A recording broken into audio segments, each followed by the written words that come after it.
A few years ago, we were talking about maybe 2013, 2015, between 2013 and 2015, I had the opportunity to work on either R&D to AnguarJS or actually working with AnguarJS with one of the clients, NHS, and looking at the technology then, it became apparent that this technology was going to be going somewhere. It was revolutionary, it was functional, it was tactical. I mean, if you're going to be putting together a client-side framework, the idea of going into AnguarJS, which made sure that it wasn't ad hoc JavaScript libraries using different techniques, every contractor comes in and does something totally different, or jQuery, but still the same. You're all, I want to set my controls up this way, I want to have classes, no I don't want to have classes, I want to have functions. AnguarJS to a certain degree stopped a lot of that. It was about, this is how you're supposed to do it. You're supposed to build directives, you're supposed to have controllers, you're supposed to have scopes, you're supposed to have a kind of life cycle management with how you do things in the browser. Now, as a technical architect or former technical architect slash senior developer, looking at that was just absolutely awesome, and probably a cause of some of the pain that I had in the initial times trying to influence other developers to get on board, because back then there was a great resistance to change. Not everybody had that kind of foresight to say, hey, yes, I want to go home and lose some of my time to upgrading my skills into this brand new platform that was coming across from Google. So after leaving those clients and knowing that not everybody was on board, I recognized that it was going to be important to build a skill set, and then at the same time maintain the skill set, and with real world type scenarios as well. Now, how do you go about doing that? For me, the idea was to build a single page application using all the best the best patterns that were available at the time, and that came about with this website. Now the genre for this website is a dating app. Okay, now don't laugh.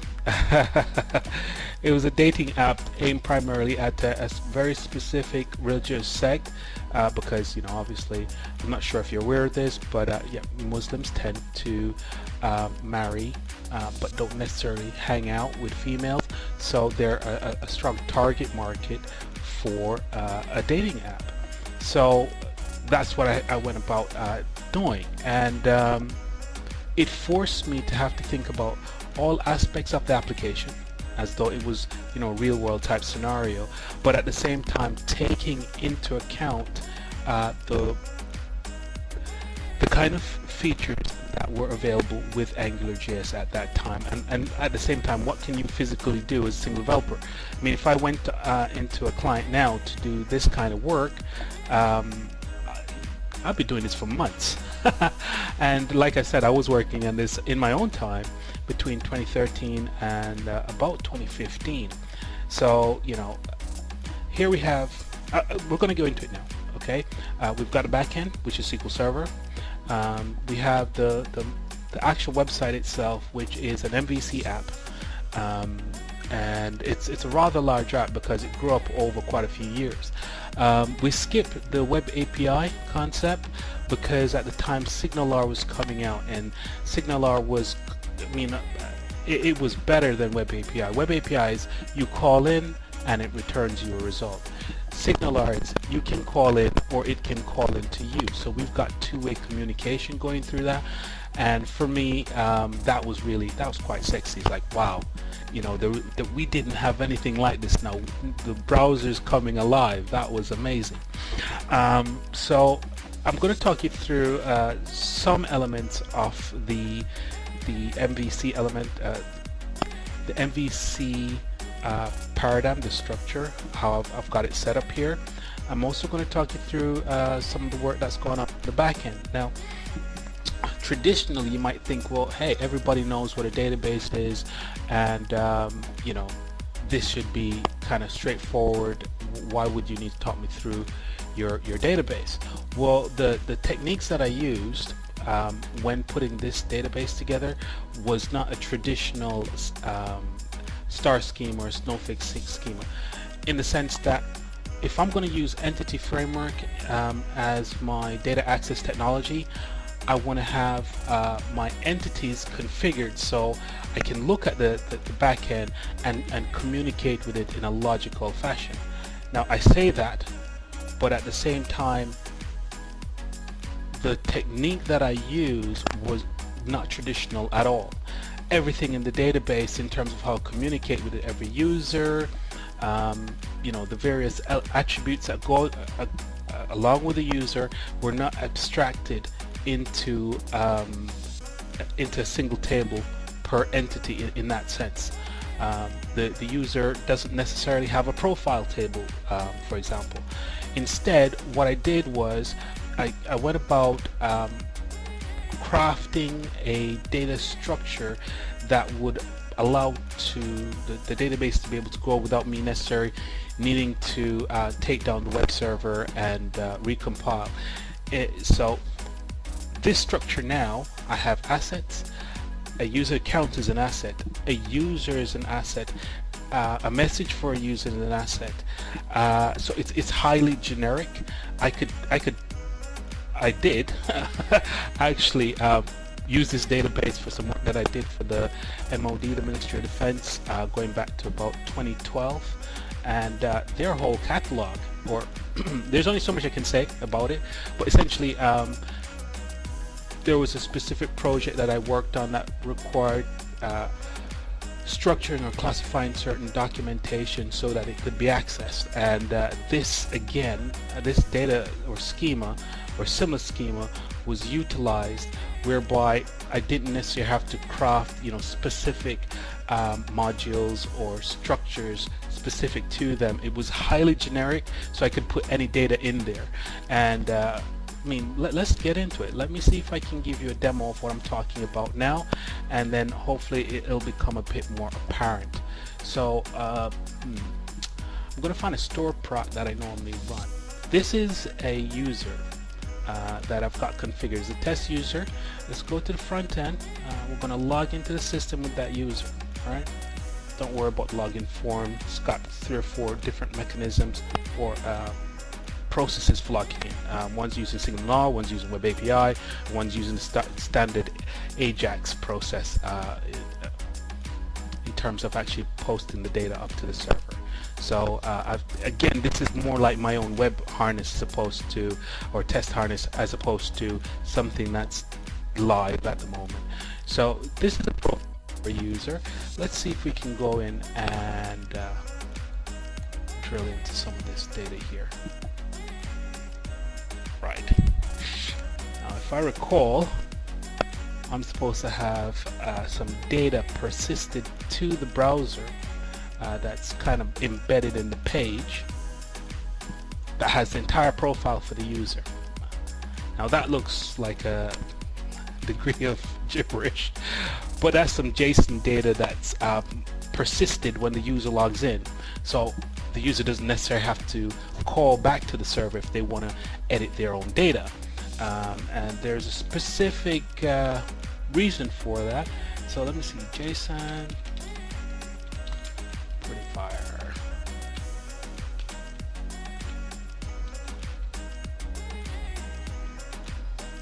Specific, here we go, curious concept. This is my main JSON validator. I've been using it since about 2013, 2014. It does the job quite nicely most of the time. So let's just get this to render out the JSON in a format that is somewhat readable. Let's try this one. See if that goes ahead and process. That might take a second or two to come back. while it's doing that, let's go ahead and execute the same query in database. So this user just logged in, okay? So I'm saying get asset by username. So I go ahead and run that. It takes almost no time at all. But here we have all the user data coming back, and it's coming back in the format whereby I've got all the user as the asset type. So normally you'd query a user table, and when you query that user table you get a series of columns coming back, whereas here I'm not doing that. I'm getting back data for different elements that relate to the user and their values in this format. Now you might think, why would you want to structure the data in this format? Well, from a browser's perspective, this is what I'm actually getting back. Yeah, so let's just go right at the top here. So I've got my view data, and my view has a view, and within there I have a page.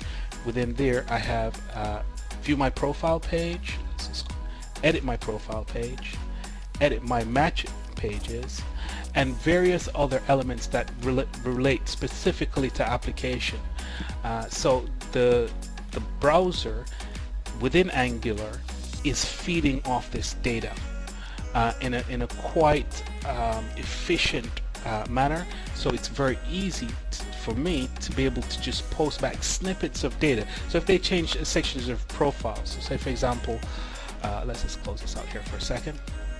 If I come in here and I say view the profile, all of the data that is being rendered here in the browser that we'll be able to see in a second is coming from that JSON data, and I can do a comparison at different branches within that JSON with very minimal code, and I'm going to demo that in a second. But as you can see, so there's a lifestyle information, and again it's just a single loop that's pumping this data back out into the browser. Let's see if we can get a preview on that. Might not be the easiest to read in the browser. We'll go hunting for the view page that's responsible for returning the structure in terms of how it's coming on. But as you can see, I'm doing an ng repeat here, and I'm going through the my profile model, and then inside there I'm saying there's my profile, and then based on a code and an order, it knows how to filter out that data and deal with it as an array. Now again, a lot of that's quite abstract, so let's kind of slow things down and go through it from the back end.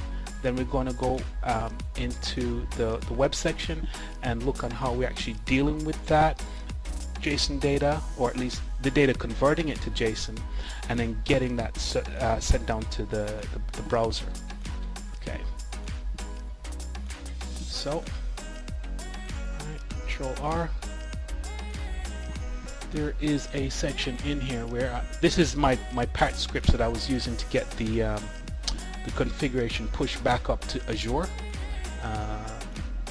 It's a lot of different scripts. It's more like my own personal test scripts. Let's see if we've got that here. There is just a lot of this. Not looked at this for a while, but quite confident what I'm looking for should be in this specific file. And again, even if you're looking at the queries as you're going, it's all asset driven. Everything relates to the asset. So it means that as a single developer, I can manage the equivalent of 100 tables, or 200 tables, 1,000 tables almost, because everything goes into a single structure. Now it takes a while to kind of get used to that type of configuration, but once you get your head around that mindset, yeah, it's actually quite easy to deal with.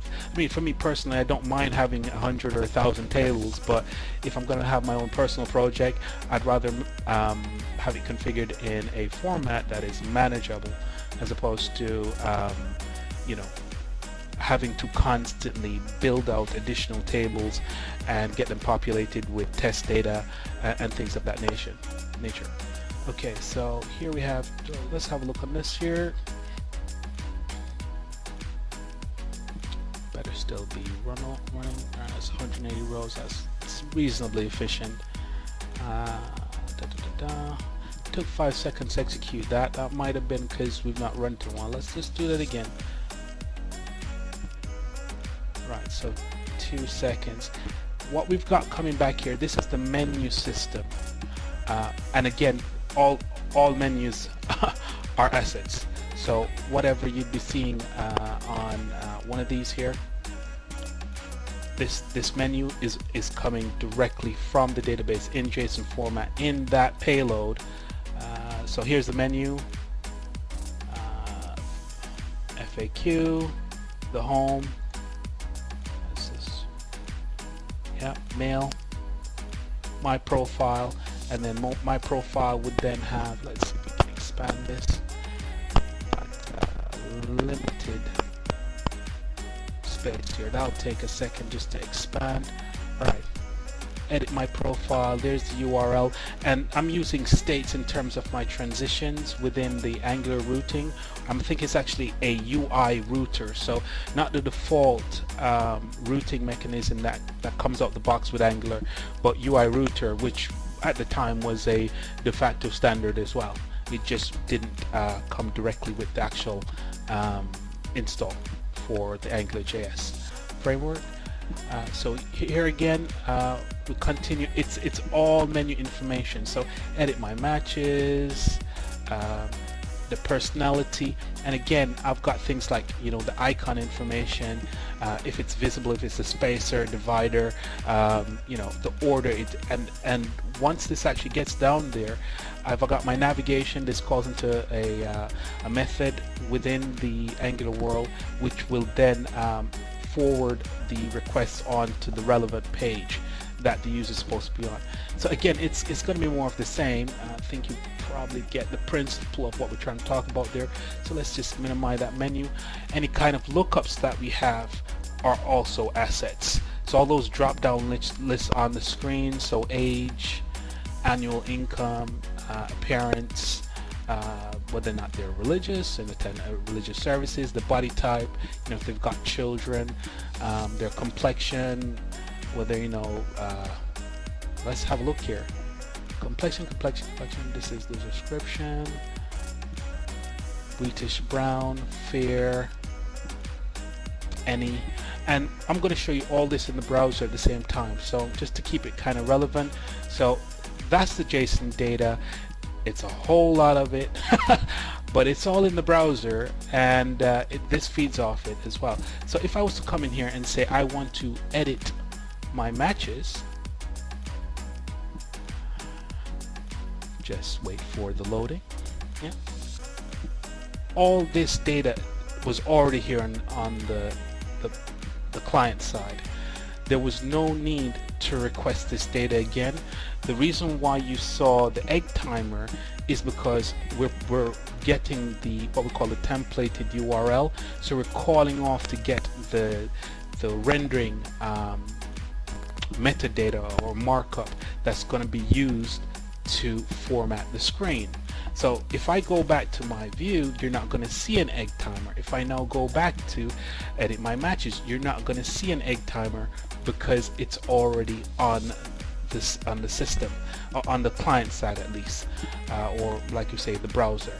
And here's the data that we're looking at earlier. So let's see if we go down to lifestyle. It should be their lifestyle, and I can see, you know, if I go ahead, I can make that change.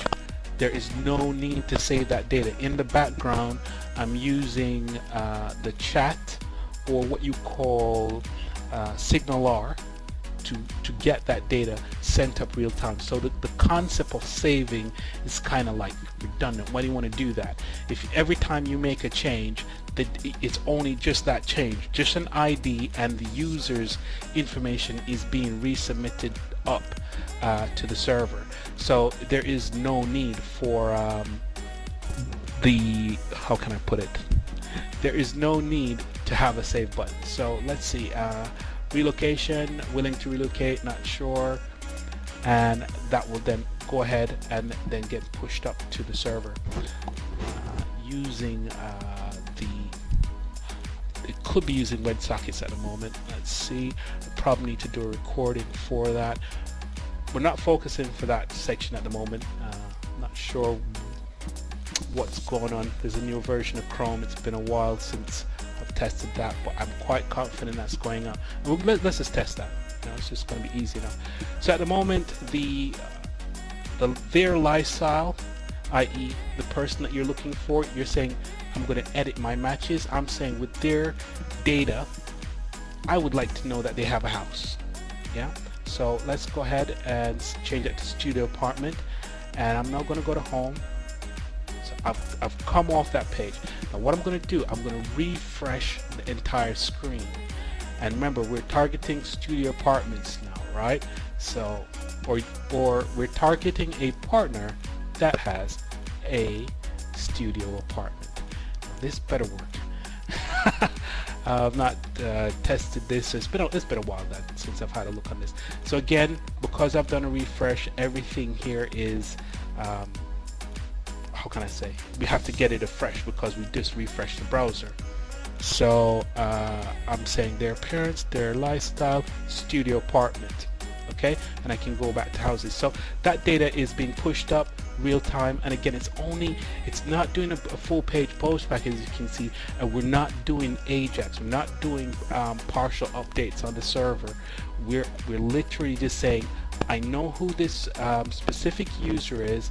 They want their my match data to be updated, and let's see if we can find this in there. So this would be the edit my match, and within here I'm saying let's just expand here for a second.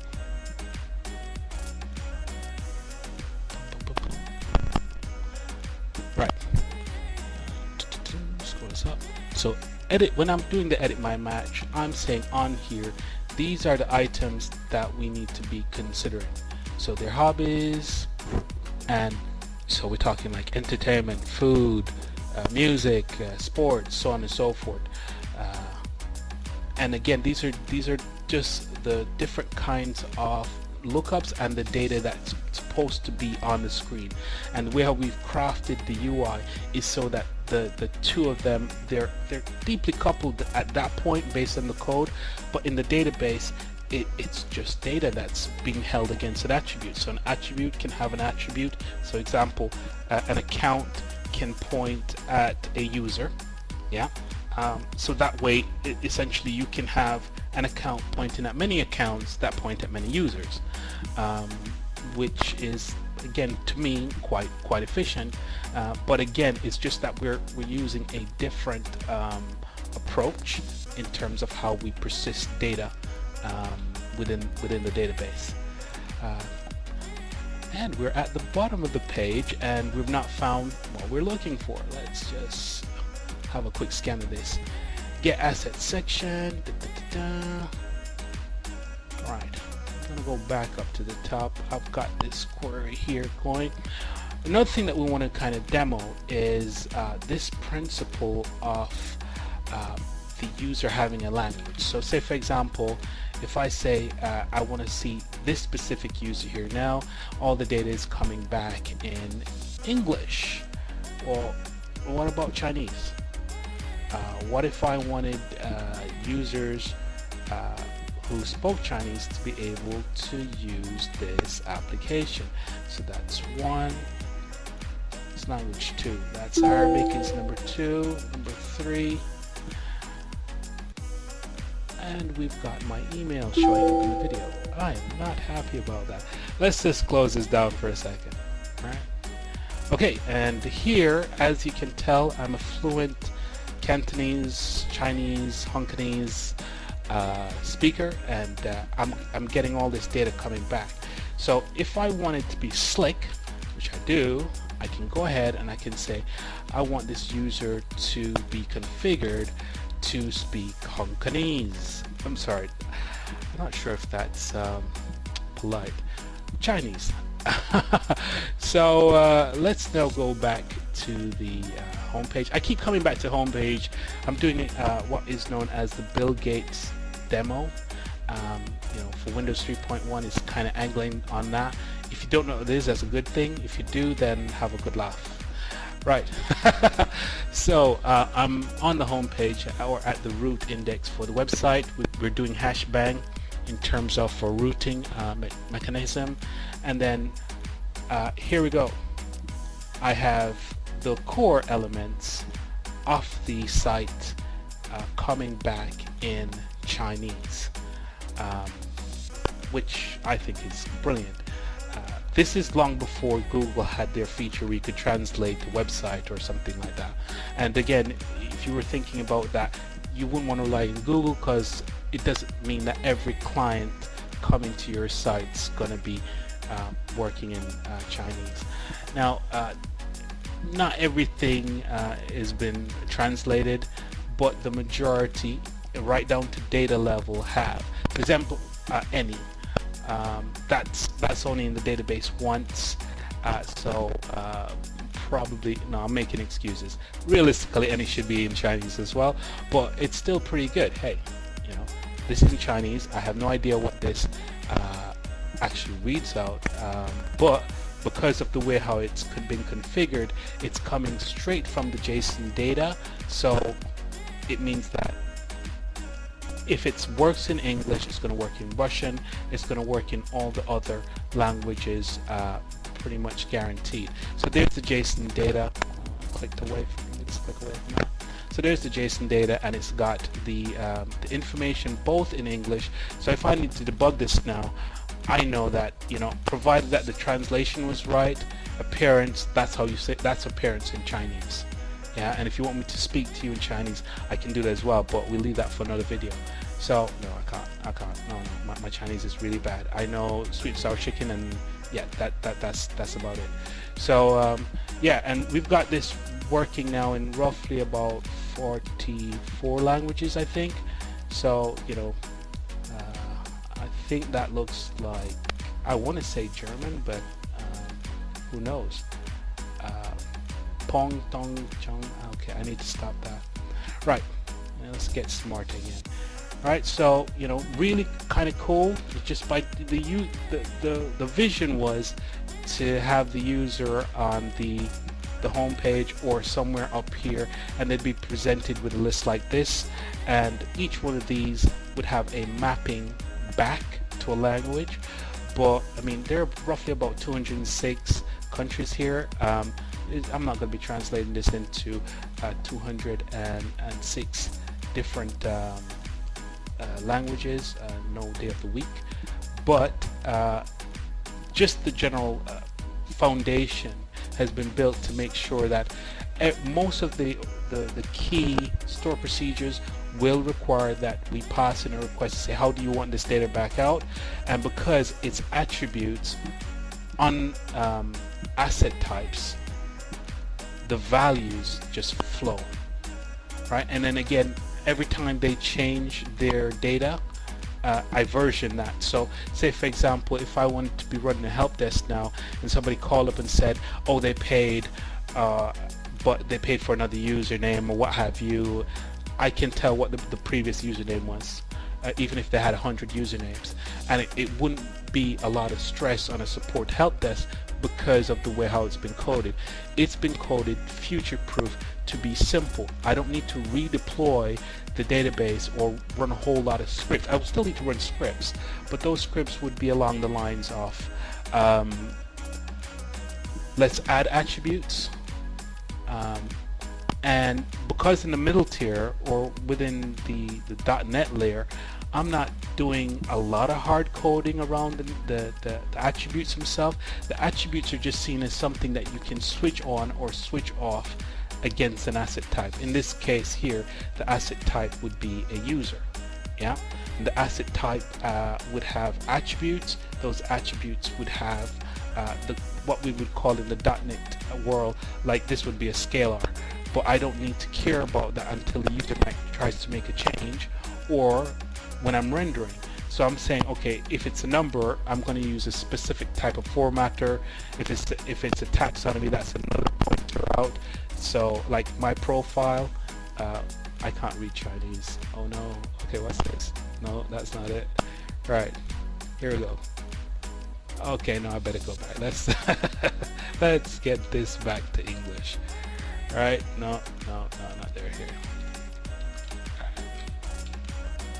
Okay, so let's do a refresh. Oh no, my Bill Gates demo is about to. I've done a refresh deep in the application. Wait, no, I must have fixed that. Hey, that's brilliant. I should have kind of styled that off like that was supposed to work like that, but yeah, I probably fixed that a while back and forgot that I fixed it. I won't say what the problem was. All right. Okay, so I've given you an idea of what goes on here. There is a chat system that I started working on as well. Let's see if we can go back here and get a preview on that. Okay, so there are a series of chat rooms here. Now there should be a one-to-one chat similar to Facebook, but I stopped working on this roughly 2015. So yeah, here we are. So I mean, you can even see the dates. You know, this is going back October 2015. I've probably run one or two tests recently, so let's see if we can get over here and have a look. So I can come over here and I can go and I can enter this. Yeah, and you're supposed to be able to get back the actual video and play the video if you want. So you could send that within the chat room saying, hey, the government has decided that everybody should get a living wage and we can all stop working and go on holiday for 4 months in the year, which, you know, it would be nice. Whether or not that's going to happen is a whole different story, but you know, hey, this technically does work. You know, I can put this in test. Please tell me this works.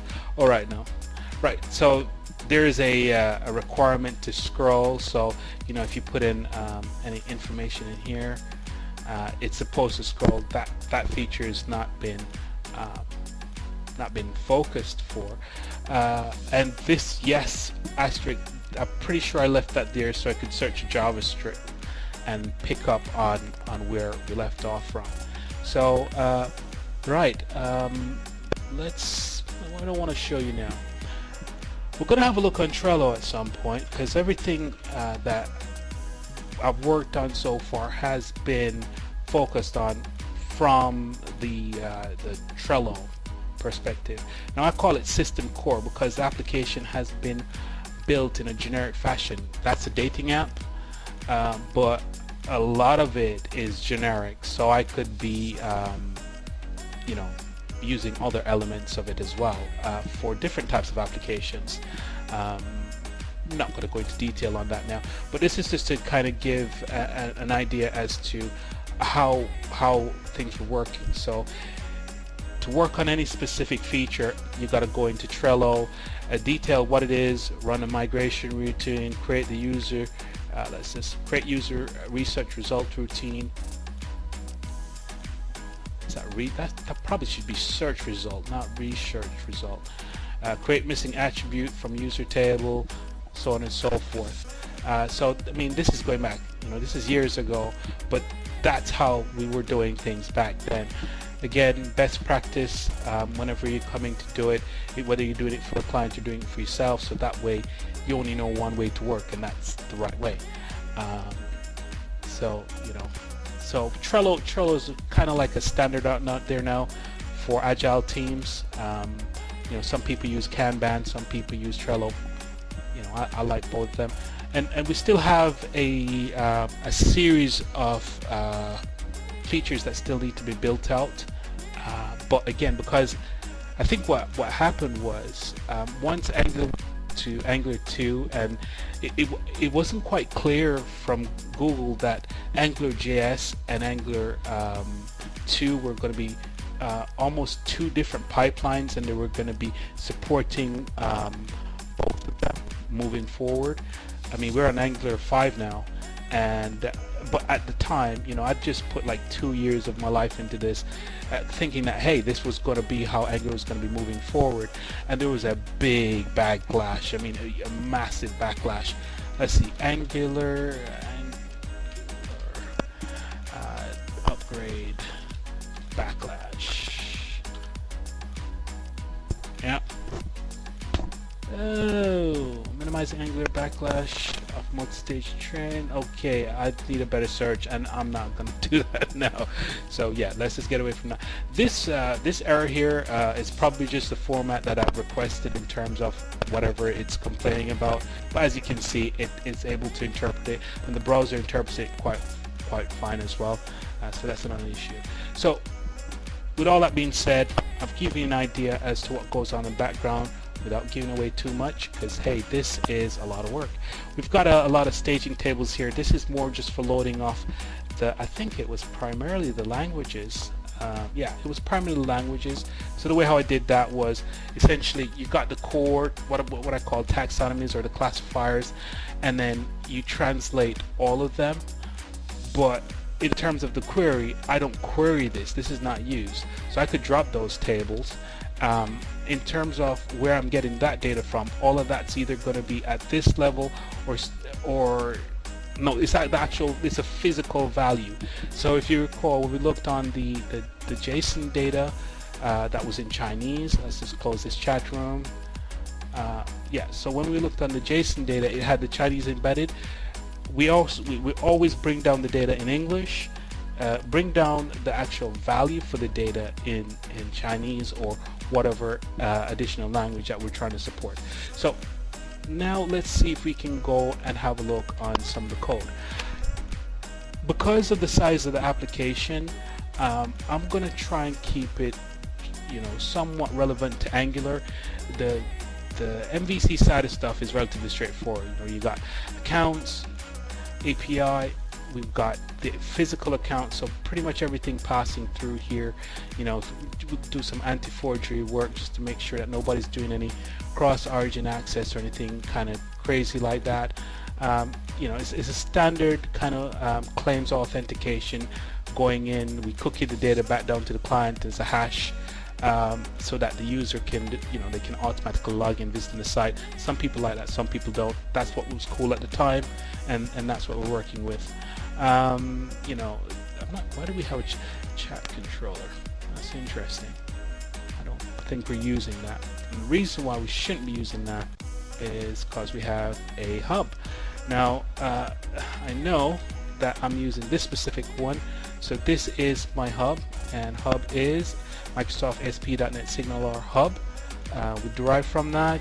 We do a lot of ninject for our dependency injection, and we're going to be getting rid of that. We're jumping over. I'm going to be jumping over. I'm resurrecting this app so I can migrate it over to ASP.NET Core. I think that's where the future is. From what I've seen off ASP.NET Core 2, you know, everything is better. It's just better. Some things I don't particularly like, you know, like getting rid of the web config as an idea, and, you know, using environment variables to say whether or not you're in staging or development, or, you know. But hey, this is the future. You've got to embrace the future, because otherwise you're going to be sitting around with a legacy application like I have here, and you know, trying to figure out what people were doing way back when in order to keep the application functional. So yeah, so here we've got a series of dependencies that get injected, but the specific bit that I'm after here now is where we're getting all that JSON sent down. Let's just do a search for configuration. Is it user configuration?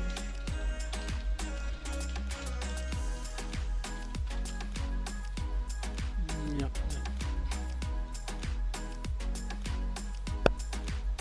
Let's just utilize the majority of the screen here, shall we? It's been a while. I mean, this is about, it's quite a few lines of code here. We do not get the data back in JSON within the hub. The hub is primarily there just for almost like a throughput. For that, I need to go down to services. Within services, I should have a system core repository. Here we go. Okay, because of this size of the screen, we might be able to read this or not because it's a lot of code. But realistically, all we're doing here is we're trying to get those tags rolled up or massaged into a format that when you serialize it in JSON, it will get back to the client in that JSON format. So here we go. We have a store procedure query, and again, this is using Entity Framework, but I'm not using Entity Framework by calling into the assets table 1,000 times or 100 times. No. A matter of fact, let's see what get user asset taxonomy.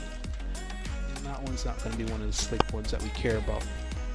Then we do a, without filtering this based on the profile and creating what we call a tag model. Yeah, I'll just scroll over just a little bit.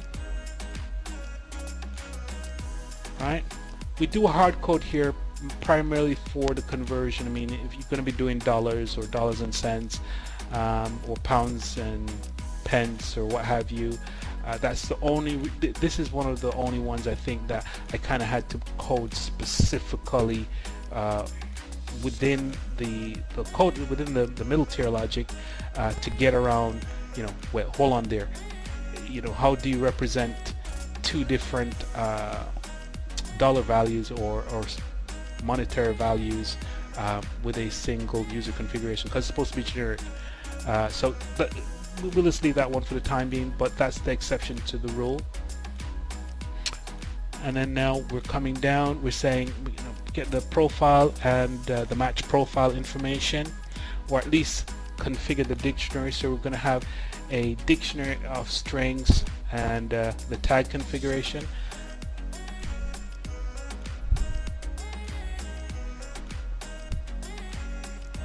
We can just about get it on the screen.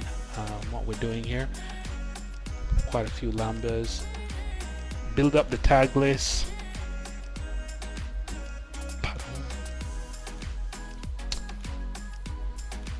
Again, a lot of it's loop and logic, but it's all based around the entity framework and mapping that data onto the various user models or user defined models that we have here. Now this here, because we've got the any, that's why that any wasn't being rendered within Chinese.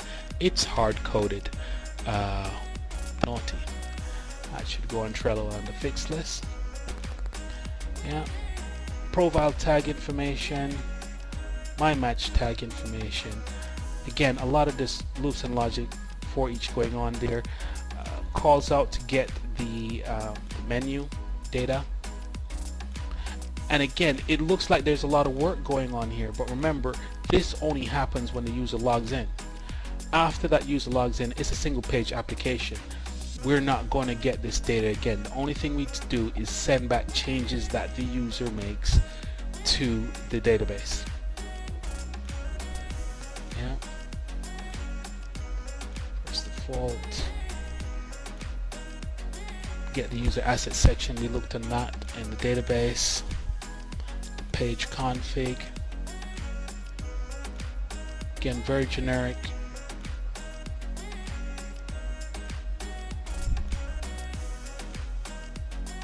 Had a lot of fun writing this. I mean, at that time, doing things like this was very much emerging standards. In 2013 to 2014, most of the clients were still working with web forms. So, to try and get a user to go from web forms to MVC running with entity frameworks and things like that when they're used to ActiveX data objects and calling into ad hoc store procs, which you still do today anyway. you're pulling teeth. You know, a company's invested in an application over 10 years. Unless they get to the point where they're thinking, hey, it's time to do a rewrite of the app because, you know, maintaining is too much of a nightmare.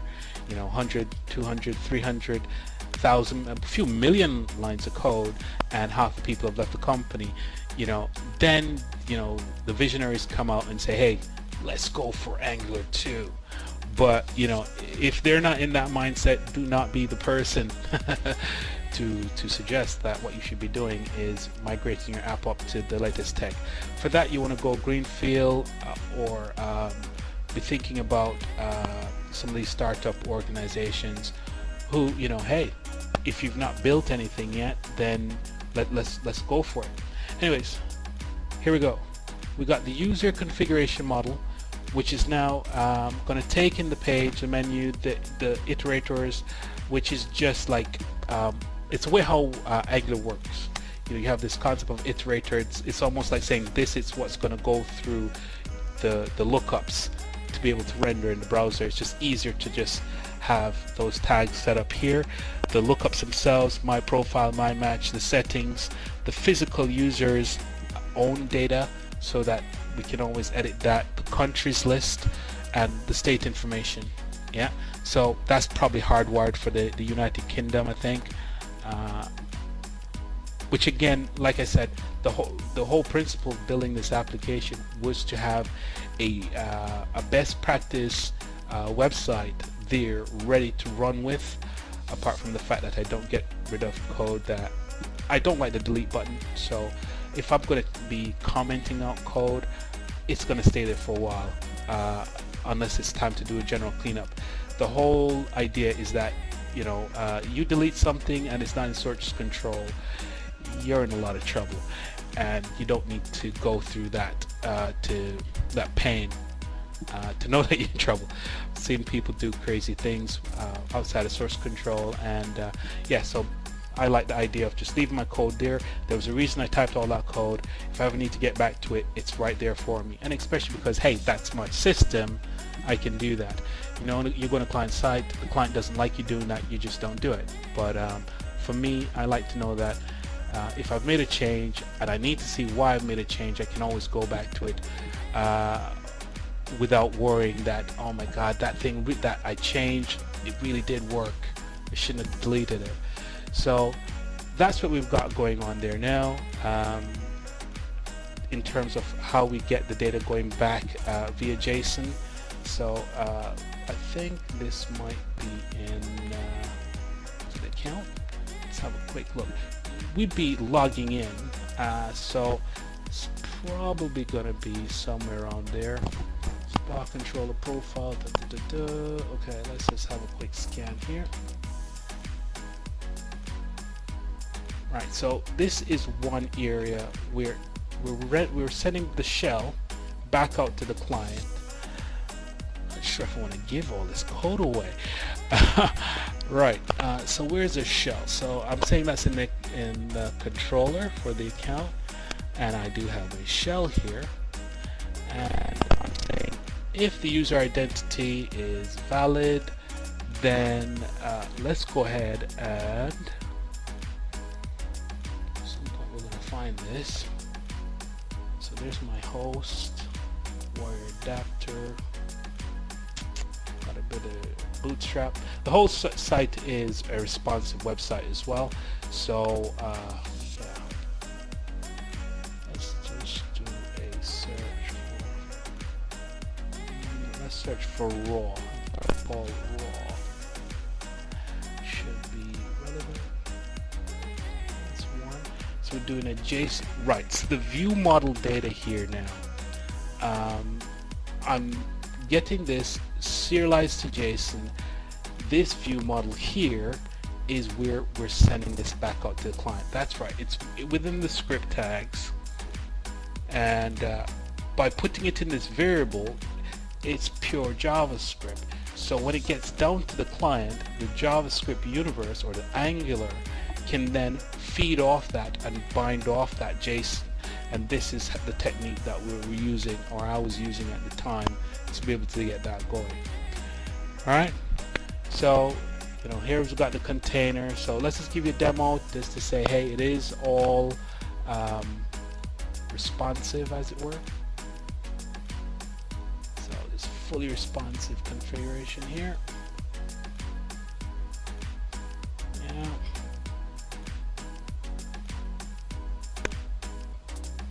Comment. See if we can get to one of these here.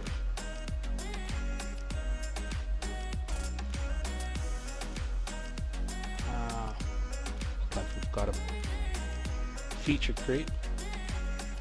United States, Alabama. We want to go back, and again, this is all using the same SignalR chat mechanism. Now, today, everybody's going to be using Web API. It's a lot easier to use. I use it for the logging in mechanism, or it's one of the mechanisms that I've coded for logging in. We've got both the SignalR and the other mechanism as well. And then we've got UK going on here. Let's go West Midlands. Yeah. And then Birmingham. Alright. And we're saying we're doing a search between 30. No, I don't want to marry that. My wife's in the background. She comes out here. No. She already knows that we're building this. That's fine. Alright. And again, we can always go back. And this is all, again, responsive. So again, if I move this out, still responsive. And then we've got the menu here. Yeah. That should not look like that. I need to fix that. Probably missing closed bracket or something like that. So in essence, that's what we've got there as far as looking at some of the old school AnguarJS techniques. I'm documenting what I've done in this format now. So if anybody asks me to work on an AnguarJS application in another 5 years from now, as that's quite likely. Oh wait, no, that's a bad joke. Yeah, but yeah, don't let's not worry about that. Right, another thing that needs to get refactored here. This specific drop down, when I found this, I looked at Angular Strap. It's a plugin for Angular, or extension for Angular, and they had a lot of the components that were looking really cool. I mean, having a drop down like this in 2013, nobody did anything like that. This was really cool stuff. And so I put that mechanism in there. Now this is great if you've got a desktop. Yeah. If you're not on the desktop and you're using like an iPad or an iPhone, this will render, but it's gonna be a bit of a pain on an iPhone to scroll down using that mechanism. Whereas the standard select, the HTML5 or HTML select that comes built into your browser, on an iPhone or iPad or just one of those mobile platforms, it understands how to render a select in a quite very slick fashion that users are used to. And so I'm gonna need to do a refactoring. I'll probably keep it as it is now for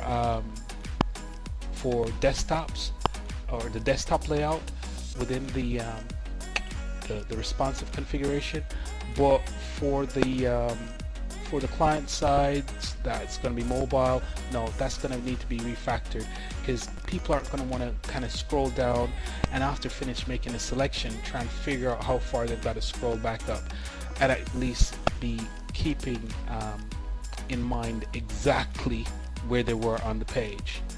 So yeah, that's a bit of extensive walkthrough on what we've got here. The edit personality info has not been coded. Oh right, one more thing. This entire website is not complete. Again, best practice techniques were put in to build a foundation for an app.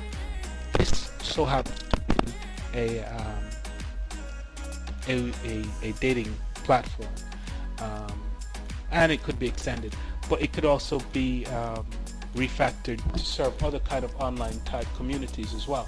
So that was how I built it at the time.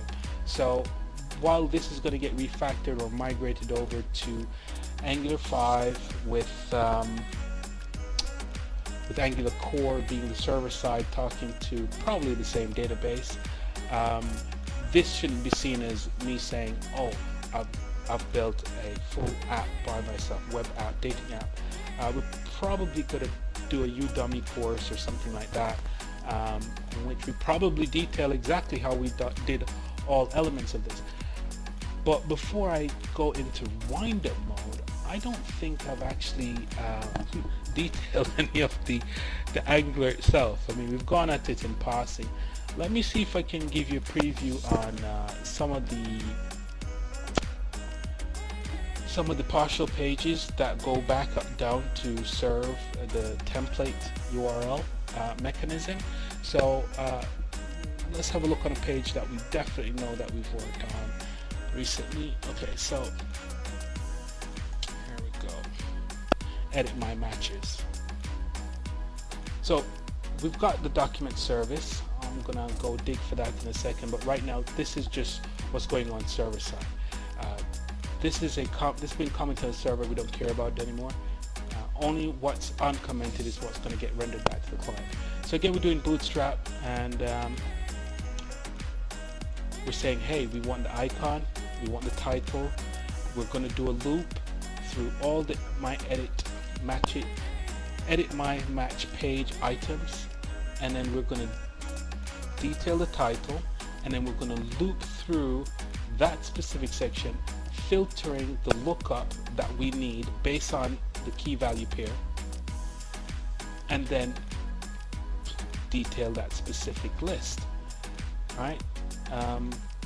Now, whether or not you get what that's all about, but you know that's Angular. That's what we're working on. Let's see now if we can go find out where document service is. And again, sorry about that. Right. So we need to go find scripts.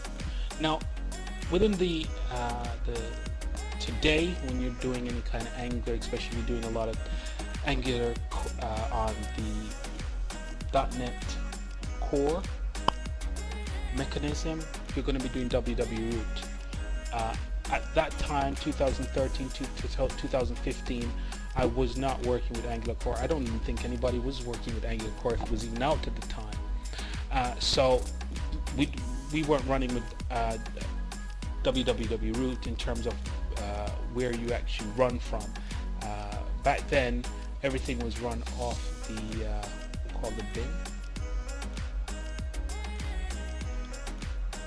So this is the bin, and when we build, if you're doing a debug build, it'll go in there. If you're doing a release build, it's going to go in there, or wherever you've configured to do that. Now you've got the Bower folder, and you've got www root, and you've got rid of the web config and a whole bunch of other changes. So migrating this is going to be fun, because it's to make whatever we used to have fit into the new paradigm. But yeah, we'll have fun with that, and we're going to be documenting that whole process of migrating an app from Angular JS over to Angular 2 or Angular 5 or what have you. But for right now, let's see if we can get into what we're doing. This folder, I call it the build folder. This is where the core scripts go out from to the browser. So let's just go back here. Let's do an F12. Alright. It's possibly rendering at the bottom of the page. Right, so scripts, application, the lib folder. So lib's going to be all your libraries, vendor specific libraries going down. Then we got the app specific libraries. Again, it could be in a minified format or non-minified format. Then you've got your SignalR hub to make sure that we actually can configure ourselves to use SignalR, and those are the core libraries that go out. mean, this had something to do with getting the HTTPS configured, but we don't really care about that right now because we're running on a local machine. Right? Okay, so heading back. So we don't need to care about the build right now. We are doing some npm, and we also got some gulp going on here. So for example, boom, got my CSS, I've got that getting minified and going out. I've got some Sass going on, not too much. The vendor libraries, they get crunched down here, and the app itself, do I want it uglified or do I want it minified, yes or no, that gets configured here, and all of that's going to get loaded up via the task runner, so I can access that either from this mechanism here, which will launch here, and I can just go ahead and just double tap on the specific section that I want changed if I want it changed. So if I make any change in this file, these files are at a different location and they're configured up here, right? In the content folder, I've got Bootstrap, I've got my animate, my Sass animation configured in the content folder. Scripts, I'm looking here for other elements, CSS elements here. If I go up, these are the various plugins that I'm using to support Angular in the client side. Some of them have been already minified, probably a lot of them have already been minified, and then those all get pushed out within the lib scripts folder. So again, I can just come in here, click on that, and I can then say, hey, go ahead and re-minify all those specific JavaScript files and get them updated within the folder that they need to be in. Again, doing this 2013, you know, was semi-cutting edge. Now everybody knows about bundlers, minifiers, and things of that nature. So that's become best practice, and you'd almost be expecting to see that when you go into a client site. Alright, not caring about that at the moment. Let's see if we can have a look and see how we're doing things way back when. Right, I've got my my configuration. I tried to stick with a kind of naming convention that works well for a new user who would be looking at my code. So say for example, within the controller here, I say system.ui.shell.controller. It's just a text moniker. It's just a means of being able to identify the controller in the browser. I hardwire a scope ID so I can look on the code and, you know, just straight away know, okay, right, this is the shell controller. And I mean, today in Angular universe, Angular 2, 3, 4, 5, 6, or no 3, we don't have a scope. But back in AnguarJS, scope was something quite critical.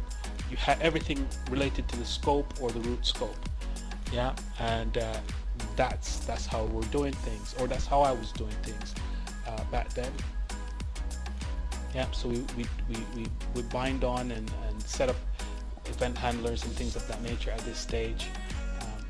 I could be talking you through all this, but consider if I was to go through every single file that was here, we'd be here all day, and this is YouTube. So I'm just going to kind of keep it short and sweet, as short and sweet as we can. Got a directive here, doesn't do too much, I don't think. Yeah, so this is just for the egg timer. Let's see here. I could be generous and talk you through the chat. No, I'm not going to do that. That's supposed to be a lot of code. And when I say a lot, I mean a lot of code. Traditionally, we should be able to see the, alright. Let's just see what's going on here.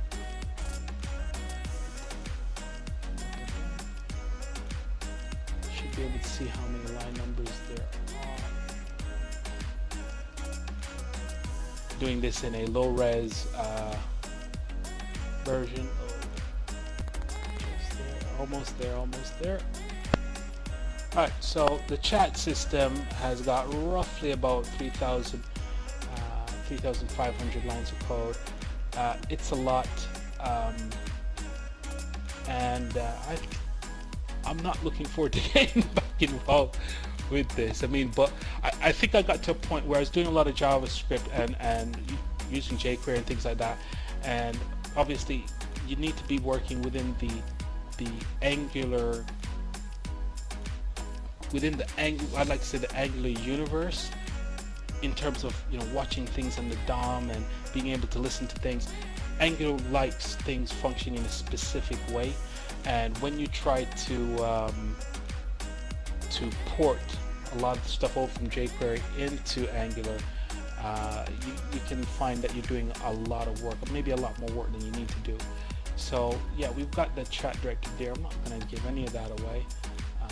You can do a udummy on that. But this is the main jQuery / Angular port, and where we're doing a lot of the work in terms of the actual chat UI. I mean, it still needs a bit of work and some more testing, but for the time being, when we go to port this specific logic over into AnguarJS, or at least port the website into AnguarJS, this will probably be its own module, and I'll give that its attention at that point. But the core bit of work that's going to be going in is going to be going in around getting the website itself ported, and prior to looking at anything that relates to chat. Now, that has been an absolute massive walkthrough. You probably have some questions. You know, does this guy really know all that he's talking about? It's been a while since we looked on this, but I spent roughly about 2.5 years working on this. I also did some Angular at the NHS. We had quite a few projects. I've detailed 1 or 2 of them already on YouTube. Not so much about this. Essentially, I've not had anything as big as this specific application. This is a massive application to build within Angular. Any single page stuff we did at the NHS was just for the team to, you know, kind of get their toes wet within the Angular universe. Most of the applications that we'd be working with there would be minimum 2 years old. I mean, it's NHS. Some of them were 10 years old, and you know, you're maintaining them, augmenting them, migrating them, upgrading some of them, but for the most part, just keeping whatever is there functional, as opposed to rewriting it with the latest stuff. And again, within NHS, what you have as a bit of restraint is a lot of third parties that write software for the NHS, you know, they're writing them for IE8, or at least 2015 we still had to support IE8, so you weren't thinking Angular at the time. I think IE8 or 9 is supported now, with a limited set of functionality, but yeah, in 2000 back then, you know, you weren't going to be trying to do anything as slick as this within IE8. You just weren't. So in order to be able to get, you know, all that extra hands-on time, you went off and you built your own platform, and not many people did that. Whereas today, now, you know, people have come on board. They can actually see that Angular is, you know, it's a functional, you know, highly functional tool to be used within the enterprise, and to see that Microsoft actually push out things like Bootstrap within Visual Studio right out the box. You can just go ahead and npm that down to your client and start building. I mean, even 2015, you know, I remember being able to get stuff off npm, not just npm. It was like, I want to create a new spa. If I said I want a spa from the templates that were supplied by Visual Studio, there was Angular. Angular's come from Google. You know, it was like kind of unheard of. It was weird. Whereas today, it's like, it's just de facto. Everything's open source, you know, and to a certain degree it works. Outside of times when you have to go over to places like Stack Overflow to find out why something was working last week and it's not working now, which is no fun. But you know, just have a gulp and carry on. My name's David Blissett. I'd like to thank you if you got to this far in terms of the preview of what's actually there. You know, there's a whole lot much embedded within this software, and in terms of, you know, what that we've done for the database, you know, but at the same time, if you do want to know more, you can get me at david.blissett@warriorsoftware.com or david.blissett@warrioranimation.com. Thanks for watching. If you'd like to leave a comment, if you want to subscribe, that would be fantastic. Look forward to getting more updates coming out. In terms of being able to get me on YouTube, this is our website, or this is our YouTube site or YouTube profile page. I'll be posting updates on here, both for dev and also for 3D type work.